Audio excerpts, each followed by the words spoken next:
भला हुआ मेरी माला टूट गई,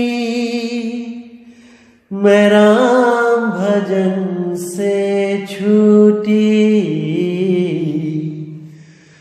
भला हुआ मेरी माला टूट गई, मैं राम भजन से छूटी। मेरे सिर से टली बला, भला हुआ मेरी माला टूट गई, मैं राम भजन से छूटी। मैं राम भजन से छूटी। अब कहते हैं अधर द्वीप तहाँ गगन गुफा में है निज वस्तु सारा, ज्योति स्वरूपी अलख निरंजन ये धरता ध्यान हमारा। अब इशारा बताया कबीर साहब ने, सैन दी यहां पे कि अधर द्वीप यानी एक ऐसा द्वीप जो निराधार है, जैसे आसमान बिना खंभों के खड़ा है ऊपर, इसी तरह वो अधर द्वीप बिना किसी सपोर्ट के है। वहां पहुंचने के लिए विहंगम चाल चलनी पड़ेगी, चींटी की चाल, मकड़ी की चाल, मछली की चाल, बिना किसी सपोर्ट के नहीं जा सकते आगे।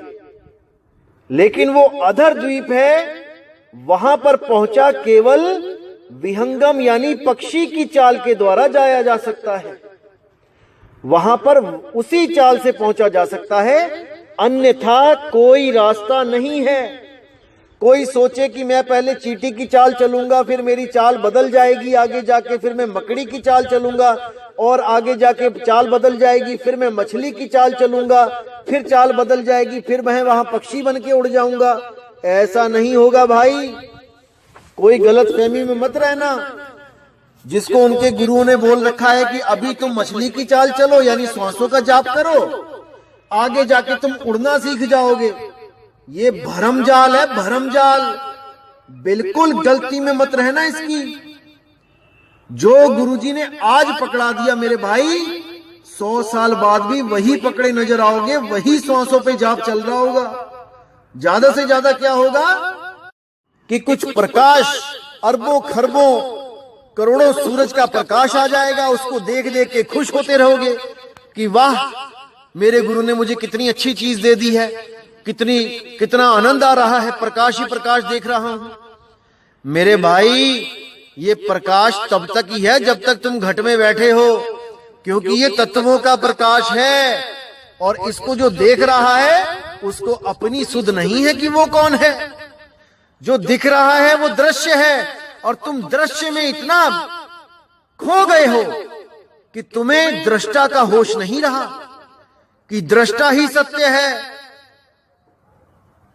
लेकिन दृष्टा सत्य होने के बावजूद अगर खुद को नहीं जान पाता, अपने निज रूप को नहीं जान पाता, तो वो जीव ही है, वो बंधन में ही है। भूल जाना कि कभी मुक्ति होगी, कभी नहीं हो सकती। तो कहते हैं अधर द्वीप तहाँ गगन गुफा में है निज वस्तु सारा, और ज्योत स्वरूपी अलख निरंजन ये धरता ध्यान हमारा। ये जो ज्योत स्वरूपी अलख निरंजन जो त्रिकुटी में बैठा है, ये बहुत शातिर है भाई, बहुत शातिर है। आप किसी भी गुरु के पास जाओगे, किसी भी गुरु से नाम लोगे, ये ज्योति निरंजन ये उसकी शक्ल धारण करके आपको त्रिकुटी में बैठा मिलेगा। आपका इंतजार कर रहा होगा ये कि कब ये जीव भक्ति करके त्रिकुटी में पहुंचे इंगला पिंगला सुषमना में, और कब मैं इसको गुरु का रूप धारण करके भ्रमित करूं। ये आपको ले जाकर तरह तरह के सूक्ष्म मंडलों में ले जाएगा, रूहानी मंडलों में ले जाएगा, सोने की सड़कें दिखाएगा, हीरे मोती पन्ने ये दीवारों में जड़े हुए खजाने दिखाएगा, दूध की नदियां दिखाएगा, खंड ब्रह्मांड, सूरज चांद सितारे सब कुछ दिखाएगा। लेकिन अंत समय में सब कुछ खत्म कर देगा और आपको आपका ज्ञान नहीं होने देगा कि आप कौन हो। जैसे मैंने बताया था कि शेर को गडरिया लेके घूमेगा, सब कुछ खिलाएगा पिलाएगा उसे, लेकिन उसको कभी आजाद नहीं होने देगा, अपने निज स्वरूप को प्राप्त नहीं होने देगा, क्योंकि शेर को केवल उसका निज स्वरूप कोई दूसरा शेर ही बता सकता है, उसको शब्द का भेद बता के। तो भाई इस ज्योति निरंजन से बचना बहुत मुश्किल है। एक बार भी अगर इंगला पिंगला सुषमणा में चले गए, चाहे 5 नाम जप के जाओ, चाहे 3 नाम जप के जाओ, चाहे श्वासों के जाप सोहंग करके जाओ, चाहे बिना कोई सोहंग किए श्वासों पे ध्यान लगा के जाओ, एक बार अगर इस खोपड़ी में चले गए, जो ऊपर खोपड़ी दिख रही है ब्रह्मांड, भाई निकलने का रास्ता नहीं देगा। ये आपको याद रखना इस बात को। वहां तक तो केवल और केवल विहंगम योग से ही जाया जा सकता है, इतना समझ लो आप। और विहंगम योग क्या होता है वो मैं आपको बहुत खोल के बताऊंगा आने वाली ऑडियोज में, क्योंकि कुछ लोगों ने अपने पंथ का नाम भी विहंगम योग रख रखा है भ्रमित करने के लिए, कि कबीर साहब कहते हैं कि शब्द विहंगम चाल हमारी, तो भाई नाम ही विहंगम योग रख लिया जाए। और चाल कौन सी दी जाएगी? 5 चरणों में, 5 स्टेजेस में, 5 स्टेशन आएंगे रास्ते में। समझो इस बात को। दिल्ली से चंडीगढ़ 2 लोग जाएं, एक जाए ट्रेन में, एक जाए प्लेन में, और दोनों को गुरु मिला है विहंगम योग का। एक तो सच में विहंगम योग यानी हवाई जहाज की टिकट देता है, और एक ने अपने आश्रम का नाम विहंगम योग रखा है लेकिन ट्रेन की टिकट देता है। तो जब वो लोग चंडीगढ़ पहुंचेंगे तो क्या बात करेंगे? ट्रेन की टिकट वाला क्या बोलेगा? भाई पानीपत में तो मैंने छोले भटूरे खाए, सोनीपत में मैंने आलू टिक्की खाई, अंबाला में मैंने चाय बिस्कुट खाए, तूने क्या क्या खाया रास्ते में, तुझे क्या क्या मिला? तो हवाई जहाज वाला क्या बोलेगा? अरे भाई कौन सा सोनीपत, कौन सा पानीपत, कौन सा अंबाला, अरे मेरे सफर में तो कोई स्टेशन ही नहीं आया, मैं तो दिल्ली से चला सीधे चंडीगढ़। तो भाई यही होता है विहंगम योग। जहां पे आप हो वहीं से आप उड़ना शुरू करते हो और सीधे निशाना लगाते हो शब्द पे। बीच में कहीं नहीं रुकना होता है, कहीं भी नहीं, कोई मंडल वंडल नहीं, सीधा एक निशाना। अब ये तो दुनियावी उदाहरण था, इसलिए दोनों एक जगह पहुंच गए, चंडीगढ़, हवाई जहाज वाला भी और ट्रेन वाला भी। लेकिन भाई आध्यात्मिकता में वहां कोई नहीं पहुंच सकता। जो नाक पे ध्यान लगाते हैं, जो त्रिकुटी में ध्यान लगाते हैं, जो श्वासों में जाप करते हैं, ये कभी नहीं पहुंच सकते वहां पे, क्योंकि इन्होंने निशाना ही गलत चुन लिया है। इनके पास निशाना ही नहीं है। कोई भी पक्षी जब जमीन से उड़ता है तो ऊपर निशाना लगाता है कि कहां बैठना है मैंने जाके, चाहे वो किसी पेड़ की डाल पे बैठना हो, चाहे ऊपर आसमान में उड़ना हो, वो पहले ही अपना निशाना लगा लेता है कि मैंने जाना कहां है। तो इसी प्रकार जब मैं विहंगम योग का पूरा खुलासा करूंगा तब आप सबको बिल्कुल समझ में आएगा कि आखिर कबीर साहब की विहंगम चाल क्या है। जब तक आपने उस चाल को नहीं अपनाया, जब तक आप उस अवस्था को प्राप्त कर ही नहीं सकते, आप हमेशा जीव अवस्था में ही रह जाओगे। इतना मेरे पे विश्वास कर लो। एक एक चीज खोल के बताई जाएगी आपको, बस आप धैर्य रख के सुनते रहें। अभी केवल सुने, अभी आप इतने मजबूत नहीं हुए हो कि किसी के भ्रमित करने पे आप भ्रमित ना हो, वो अभी आप भ्रमित हो जाओगे। इसलिए अभी कुछ मत करो, बस सुनो, केवल मुझे सुनो, और अगर कोई मेरे खिलाफ बोलता है तो उसको भी सुनो। पूरा मन लगा के सुनो और देखो कि चालाकी कहां पे की जा रही है। आपको रास्ते से कौन हटा रहा है, सत्य के रास्ते में अड़चन कौन पैदा कर रहा है। धुर धाम तक जाने के लिए, निज नाम को प्राप्त करने के लिए जो बीच में अड़चन आ रही है, वो कौन पैदा कर रहा है, इसको समझो। कौन आपका हितैषी है और कौन आपको भरमाने वाला है, ये आपने फैसला करना है। मैं नहीं बोलूंगा कि मैं सच्चा हूं और बाकी झूठे। मैं तो मूल ज्ञान रखूंगा और उसके साथ मैच आपने कराना है, अपने अपने गुरु का ज्ञान या अपने अपने उस शुभ चिंतक का ज्ञान जो आपको ज्ञान देना चाह रहा है। अगर कोई भी आपको ज्ञान दे रहा है तो बहुत अच्छी बात है, आपको वो थोड़ा ऊपर ले जाने की कोशिश कर रहा है। जहां पे आप इस वक्त हो उससे ऊपर ही ले जाएगा वो, कोई बात नहीं। लेकिन आपने इसी जन्म में मुक्ति प्राप्त करनी है, ये थोड़े जन्म और लेने हैं, ये आप देखो। अगर तो वो धुर की टिकट देता है तब तो जी आया नो, सदके चले जाओ उसके साथ। अगर वो बीच में फंसाता है तब मेरे भाई विवेक लगा लो, फिर नहीं दोबारा मौका मिलेगा, याद रखना। पता नहीं कहां पैदा हो जाओगे, इसलिए पूरा जोर लगा दो, विवेक लगा लो पूरा। हिंदू मुस्लिम सिख ईसाई के चक्कर में मत पड़ना कि मैं हिंदू हूं, मैं केवल हिंदू भाषा के या हिंदू धर्म के सत्संग सुनूंगा, या मैं मुसलमान हूं, मैं केवल मुस्लिम धर्म के सत्संग सुनूंगा, या मैं ईसाई हूं तो मैं केवल जीसस की बातें सुनूंगा, या मैं यहूदी हूं तो मैं केवल यहूदी संस्कारों की बातें सुनूंगा, या मैं सिख हूं तो केवल बाबा नानक की बातें, बाबा नानक की साखियां, दसों पातशाही की साखियां केवल वही सुनूंगा और किसी से मुझे कोई लेना देना नहीं। नहीं भाई, ट्रुथ इज यूनिवर्सल। सत्य सबके लिए समान है, वो तेरा मेरा नहीं है। लेकिन हम कबीर कबीर क्यों करते हैं? क्योंकि वो कबीर नाम से आए थे, वो सतसुकृत नाम से भी आए थे, वो करुणामय नाम से भी आए थे, जिंदा बाबा के नाम से आए थे, बूढ़ा बाबा के नाम से आए थे, राधापति के नाम से आए थे। लेकिन उनका जो कलयुग में सबसे मशहूर नाम जो 120 साल पूरे करके वो गए हैं, वो कबीर था। इसलिए हम कबीर पंथी कहलाते हैं और कोई राज नहीं है इसके पीछे। हम सतसुकृत पंथी भी कहला सकते हैं, हम मुनिंद्र पंथी भी कहला सकते हैं, हम राधापति पंथी भी कहला सकते हैं, हम नानक पंथी भी कहला सकते हैं।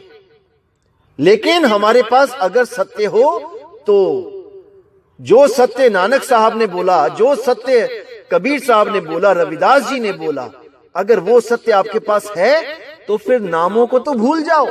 अरे कुछ भी बोल दो, वही कबीर, वही नानक, वही रविदास, वही मीरा, अरे वही तो है, कोई भेद थोड़ी नहीं है।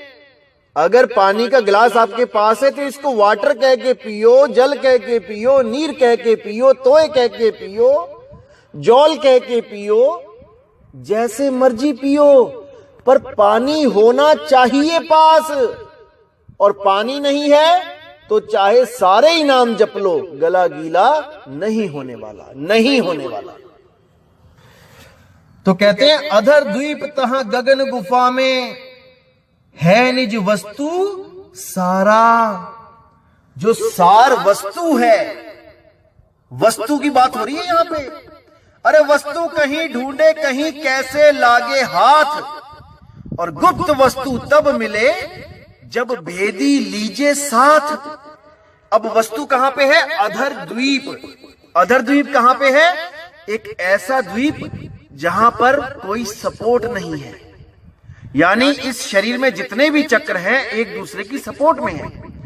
मूल चक्र की सपोर्ट में स्वादिष्टान है, स्वादिष्टान की स्वादिष्टान से ऊपर विशुद्धि चक्र है, ऊपर अनाहत, कंठ चक्र, आज्ञा चक्र, ये सारे चक्र एक दूसरे की सपोर्ट में हैं। और ये चक्र सब जाते हैं सहस्रार तक, दसम द्वार तक। तो दसम द्वार पे जाके सब कुछ खत्म हो जाता है, 3 लोक खत्म हो जाता है। लेकिन इस 3 लोक में वो सार वस्तु नहीं है। कोई कहे श्वासों में सार है, तो नहीं है। अरे श्वासों में सुरति है, वो तो कैदी है, बंधन में है। सुरति फंसी संसार में, तासे पर गई दूर, सुरति बांध स्थिर करो। 8 पहर हुजूर, कहां पे स्थिर करोगे भाई? सुरति और श्वासा का ही तो बंधन है, यही तो जन्म मरण का कारण है। और तुम उठा के फिर से श्वासों में सुरति लगाओगे जो पहले से उसमें रमी हुई है, तो गांठ पे गांठ लगा दोगे, खोलोगे नहीं।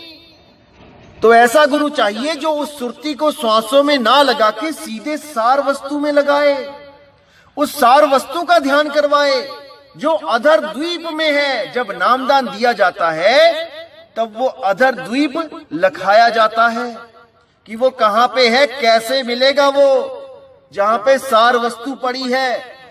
और जब उस सार वस्तु, सार शब्द का आप ध्यान करोगे सुरति के द्वारा, तब आप शब्द ही हो जाओगे। क्योंकि जहां आशा तहां वासा, जिस चीज का आप ध्यान करोगे उसी का रूप हो जाओगे। इसीलिए ये गुरुआ लोग क्या करते हैं, क्योंकि शब्द तो इनके पास है नहीं, ये क्या करते हैं, अपने अपने शिष्यों को कहते हैं गुरु का ध्यान कर, गुरु का ध्यान कर। उससे एक फायदा तो होता है कि जो गुरु का ध्यान करते हैं तो गुरु है 5 तत्व संपूर्ण, इंसान है। अब सुरति अगर इंसान का ध्यान करेगी, अपने गुरु का ध्यान करेगी, तो भाई 5 तत्व में आएगी, इंसान जन्म मिलेगा अगर भक्ति करेगी साथ में। और अगर केवल अपने पत्नी का, पुत्रों का, जो 5 तत्व के हैं उनका सिमरण करेगी, लेकिन उनके सिमरण में काम, क्रोध, लोभ, मोह, अहंकार जो 5 विकार होते हैं वो आ जाते हैं। पुत्र को करेगी याद विकार, मोह के कारण, तो भाई वो सूरी बनेगी, सुअर बन जाएगी। लेकिन गुरु को याद करते हैं भक्ति के कारण, नाम जपने के कारण, तो 100 में से 1, 2, 3, 4, 5% चांस होते हैं कि अगर अच्छा जीव है, किसी को दुख नहीं देता है, किसी की जमीनें नहीं हड़पी हैं, किसी का पैसा नहीं खाया है, तो परमात्मा एक बार और जन्म दे देता है कि चल भाई एक मौका और ले ले। सतगुरु को पहचान के इस बार नाम में गलती मत करना, सही नाम लेना, तो उस पर दया हो जाती है। लेकिन अगर सारे कर्म कांड कर रहा है और सोच रहा है मैंने गुरु नाम का धारण कर लिया है, भक्ति की नहीं, मूर्तियां पूज रहा है, बलियां दे रहा है बकरों की, दारू पी रहा है और चढ़ा रहा है, और बना हुआ है साध संगत वाला, सब सफेद कपड़े पहन के घूम रहा है, तब 84 में जाएगा भाई, कोई नहीं रोकने वाला। तो आगे क्या कहते हैं साहेब कि ज्योत स्वरूपी अलख निरंजन ये धरता ध्यान हमारा। जिस अलख निरंजन की सब पूजा कर रहे हैं, जिस ज्योत स्वरूपी का सब ध्यान धर रहे हैं, ये जितने भी पंथ हैं जो त्रिकुटी में ध्यान लगवाते हैं, ये सब उसी ज्योत निरंजन, काल निरंजन का ध्यान धरते हैं। अरे वो भी मुझसे ताकत लेके अपनी दुनिया चला रहा है, वो भी मुझसे शक्ति मांगता है, मेरा ध्यान धरता है, तब आगे ये माया और 3 गुण काम करते हैं शरीर में। नहीं तो अगर मैं शक्ति देना बंद कर दूं तो ये भी मारा जाता है, ये भी मर जाएगा। और इसको मारना ही है अपना विचार करके कि आप कौन हो। ओहम सोहम तत्व विचारा और बंक नाल में किया संभारा, मन को मार गगन चढ़ जाई, मान सरोवर पैठ नहाई। जो सार का सिमरन दिया जाता है उसका सिमरन करके ये मन मर जाएगा हमेशा के लिए, लेकिन उसमें एक मेक होना पड़ता है भाई, चतुराई नहीं चलेगी। जब उसका सिमरन करोगे उस सार वस्तु का, तो ये इंद्रियां शिथिल होने लग जाएंगी, ये ऐसे होने लग जाएंगी जैसे कोई फूला हुआ गुब्बारा पिचक जाता है, ये थकने लग जाएंगी, ये मरने लग जाएंगी। और जिस दिन आपको एक बार भी आनंद आ गया, फिर तो समझ लो कि ये कालजाल टूट गया।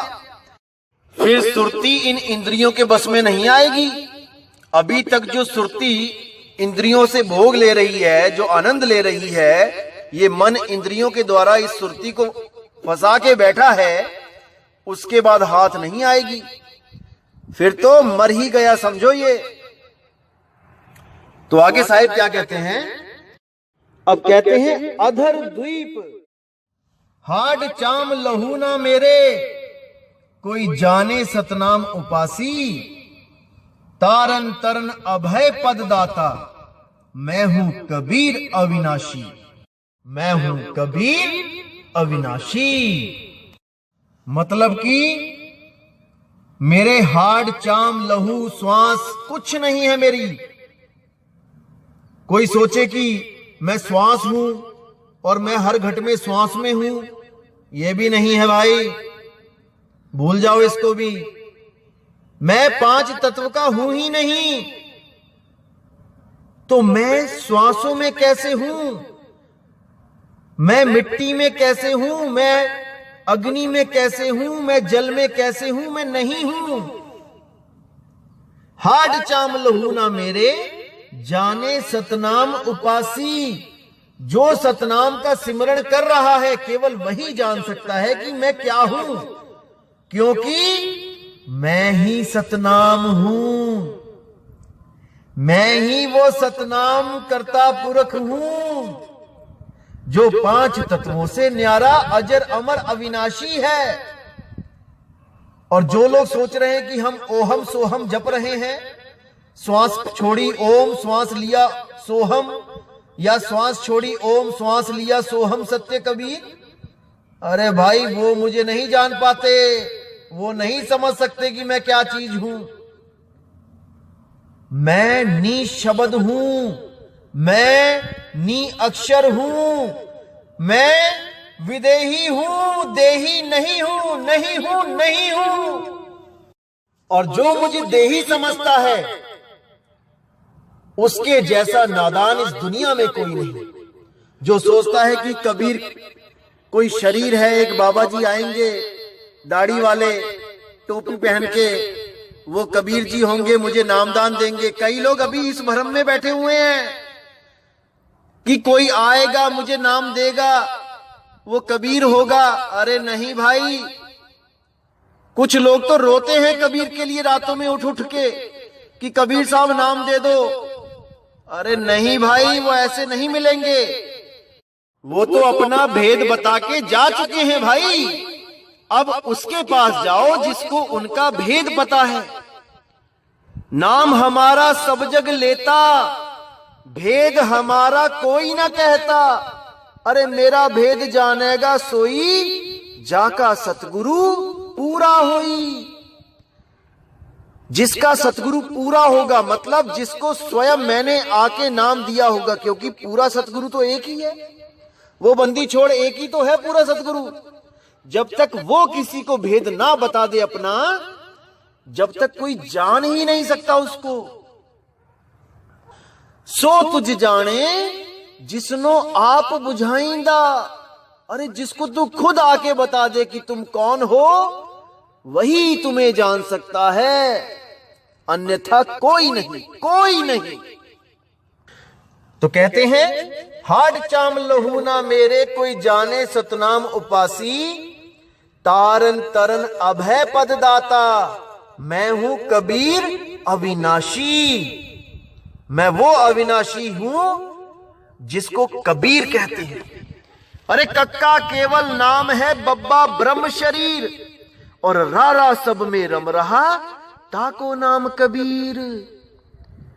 वही अविनाशी है जो अपना नाम कबीर रख के आ रहा है। असल में उसका कोई नाम नहीं है, वो अनाम है, लेकिन हम लोग की वजह से उसने अपना नाम कबीर रखा है। तो एक आरती में भी आता है कि अविनाशी की आरती गावे सत्य कबीर। तो कोई मुझे बताए कि कौन है वो अविनाशी जिसकी आरती स्वयं सत्य कबीर कर रहे हैं। जो लोग कहते हैं कि नहीं नहीं नहीं, कबीर साहब ही सत्पुरुष हैं जो बैठे हुए हैं तख्त पे परमात्मा बन के, वो किसकी आरती गा रहे हैं भाई? अब उनसे भी बड़ा अविनाशी कौन आ गया? किसी के पास जवाब हो तो मुझे ईमेल कर देना, नंबर भी दे दिया है, नंबर पे बता देना भाई कि कबीर साहब किसकी आरती गा रहे हैं। जितने कबीर पंथी ये बैठे हुए हैं जो कहते हैं कि परमात्मा कबीर साहब तख्त पे बैठे हैं वहां पे, तो अब वो तो तख्त पे बैठे हैं, तो ये अविनाशी कौन है फिर? भरमा रखा है सबको, सब जीवों को भरमा रखा है इन अधूरे गुरुओं ने। बस कहानियां पढ़ पढ़ के, सुना सुना के कहानियां बन गए ये कबीर। अरे हर चीज का एक भाव होता है और उस भाव को समझना सबके बस की बात नहीं होती है।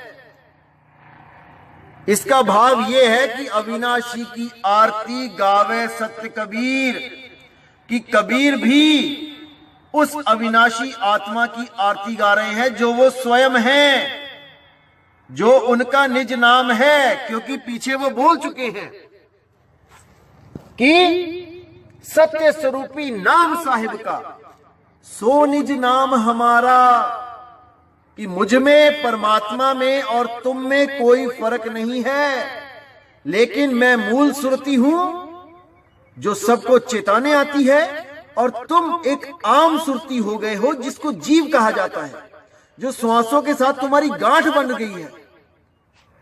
तुम श्वासों में रम चुके हो। अब तुम्हें श्वासों से अलग करने वाला कोई विहंगम योगी गुरु चाहिए जो तुम्हारी श्वासों को तुम्हारी सुरती से अलग कर दे, जड़ चेतन को अलग अलग कर दे। इसी को बोला है जड़ चेतन का करे निबेड़ा, और कहे कबीर सो हंस है मेरा। इस सुरती को जो इस जड़ श्वासों में लग गई है, इसको कोई अलग करने वाला मिल जाए तो इसकी बात बन जाए। लेकिन जितने भी मिल रहे हैं श्वासों में ही उलझा रहे हैं, श्वासों में ही ध्यान लगवा रहे हैं, दोबारा गांठ पे गांठ लगा रहे हैं, खुलवा नहीं रहे। इन्हीं लोगों को जीव पंथी बोला गया है। कबीर साहब के 12 जो पंथ काल चलाएगा उसमें एक जीव पंथी भी है। ये जितने भी सोहंग वाले हैं ये सब जीव पंथी हैं। जीव, क्योंकि जीव का नाम ही सोहंग है। और यहां पे सोहंग सोहंग करने नहीं आए हैं हम, जीव जीव नहीं करने आए हैं यहां पे। यहां तो जीव को आजाद करवाने आए हैं, पीव को ध्या के, निज नाम को ध्या के, उस सार नाम को, उस आत्मा देव को ध्यान करके हम जीव अवस्था से एकदम बदल जाएंगे। ये जड़ और चेतन का जब गांठ पड़ती है तब जीव कहलाते हैं, और लेकिन जब जड़ और चेतन खुल जाते हैं और निज नाम में जब सुरती समाती है तो वही जीव आत्म अवस्था को प्राप्त करके हमेशा के लिए मुक्त हो जाता है। इसको समझ लो अच्छी तरह।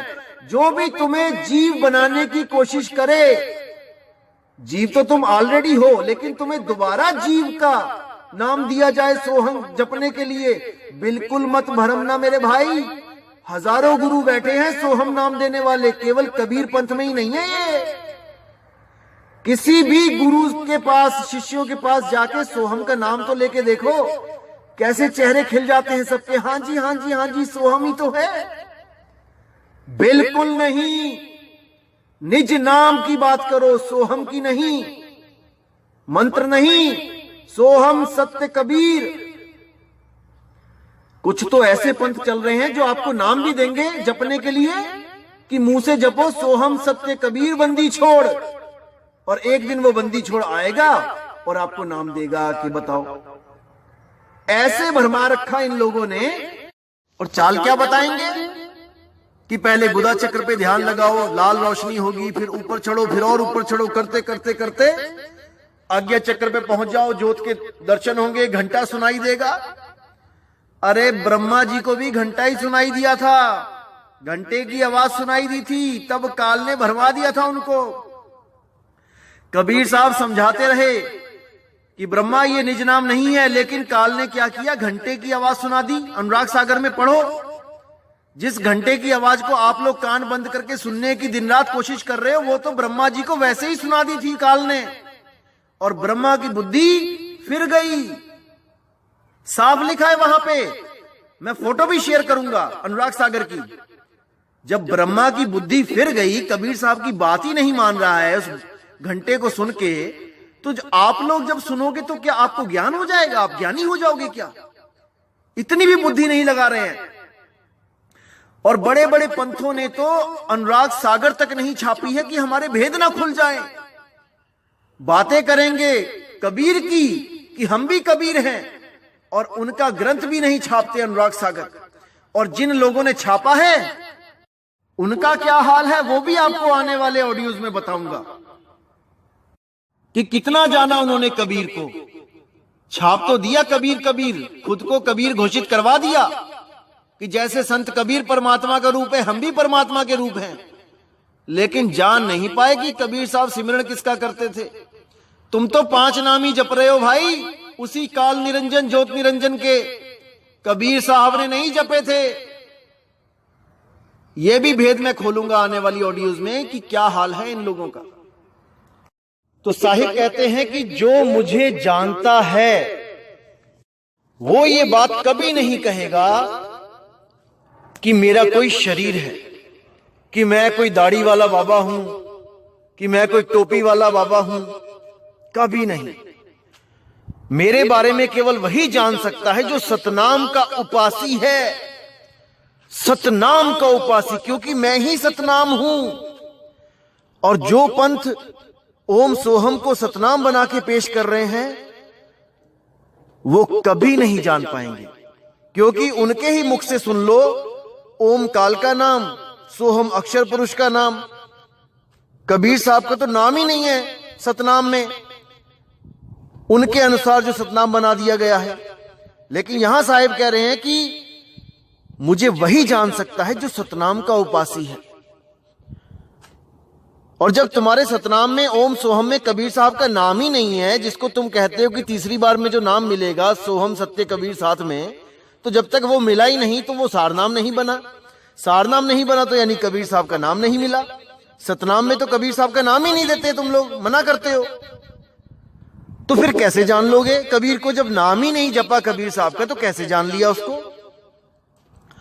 यही भेद है। समझ जाओ बीबी, संभल जाओ कि मुझे केवल वही जान सकता है जो सतनाम का उपासी है। जैसे बाबा नानक जी हमेशा बोलते रहे, एको सतनाम, वही सतनाम कर्ता पुरुष है, अकाल मूरत है, अजूनी, जो देह से न्यारा है, जो शरीरों में नहीं आता। शरीरों में जीव आता है, जीव सुरती आती है, परमात्मा नहीं आता शरीरों में। वो किराए के कमरों में धक्के नहीं खाता, अरे वो विदेही है, उसको जानना पड़ेगा। तो दोस्तों यहीं पे मैं सत्संग को विराम देता हूं।